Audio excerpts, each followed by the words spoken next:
साल 2025। तारीख कोई भी हो सकती है, लेकिन उस दिन अमेरिका के वित्तीय बाजारों में कुछ ऐसा हुआ जिसे देखकर पूरी दुनिया सहम गई।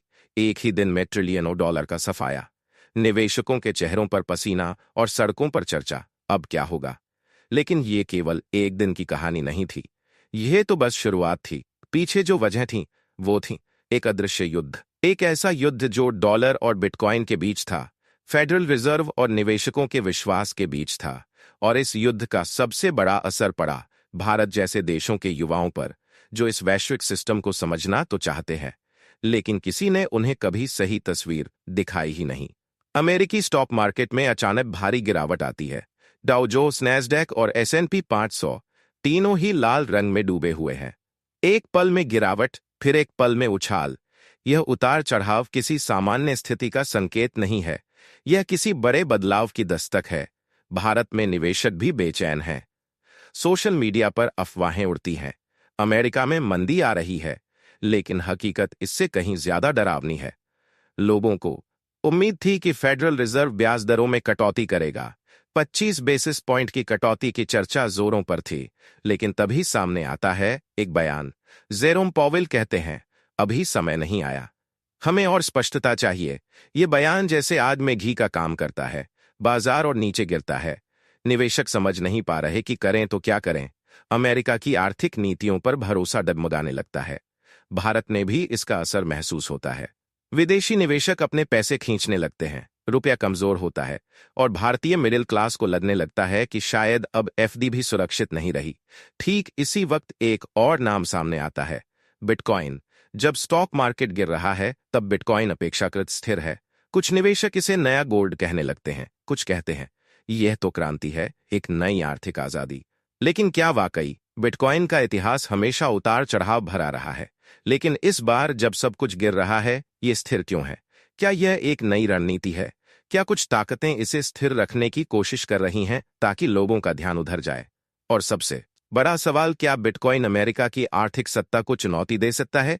एक एक्सपर्ट स्क्रीन पर चार्ट दिखाता है। दाल 78 का सपोर्ट, वाल 84 का रेसिस्टेंस। वो कहता है अगर यह लेवल टूटा तो विस्फोट होगा, और यह छोटा विस्फोट नहीं होगा, यह ग्लोबल मार्केट की दिशा तय करेगा। दर्शक सांस रोककर सुन रहे हैं। हर लेवल पर सस्पेंस है। क्या यह दाल 88 800 पार कर जाएगा, या दाल 73 के नीचे फिसल जाएगा? ये सिर्फ एक क्रिप्टो का चार्ट नहीं, बल्कि दुनिया की सबसे बड़ी आर्थिक लड़ाई का संकेत बन गया है। ट्रंप एक बयान देते हैं, अगर मैं दोबारा राष्ट्रपति बना तो चीन को सबक सिखाऊंगा। बाजार फिर गिरता है। क्या ये बयान सिर्फ राजनीतिक हैं या जानबूझकर दिए जा रहे हैं ताकि बाजार प्रभावित हो? INF चेतावनी देता है, भविष्य में ट्रेड वॉर्स से स्टॉक मार्केट क्रैश हो सकते हैं। क्या ये सब संयोग हैं या सुनियोजित योजनाएं? भारत में आम निवेशक अब डरने लगता है। लोग पूछते हैं, क्या हम भी इसमें फंसेंगे? क्या हमारे फ्यूचर फंड्स, रिटायरमेंट सेविंग्स भी खतरे में हैं? यह डॉक्यूमेंट्री अब सवाल पूछती है, भारत क्या सीखे? क्या हम भी सिर्फ अमेरिका और चीन के बीच की लड़ाई में मोहरे हैं, या अब वक्त है कि भारत अपना अलग वित्तीय रास्ता तय करे? क्या भारतीय युवा बिटकॉइन और डिजिटल फाइनेंस की भाषा समझें, या वो फिर से उसी पुरानी सोच में जकड़े रहें, सोना खरीदो, FD भरो, बाकी सब जोखिम है? अब अंत में वो मोड़ आता है जहां दर्शक को सच्चाई का सामना करना पड़ता है। दुनिया बदल चुकी है। फेड के ब्याज दर के फैसले, ट्रंप के ट्वीट, बिटकॉइन के चार्ट, ये सब अब एक दूसरे से जुड़े हुए हैं। और अगर आप इस जाल को नहीं समझे, तो आप हमेशा किसी और के खेल में प्यादे बने रहेंगे। यह सिर्फ एक वीडियो नहीं था, यह एक अलार्म था। अगर आप युवा हैं, 18 से 45 के बीच हैं, और आप अपने भविष्य की आर्थिक सुरक्षा को लेकर गंभीर हैं, तो अब जागने का वक्त है। आपके पास दो रास्ते हैं, या तो पुराने सिस्टम पर भरोसा करें और धीरे धीरे अपनी मेहनत की कमाई खोते जाएं, या फिर नए सिस्टम को समझें, सीखें और खुद को तैयार करें।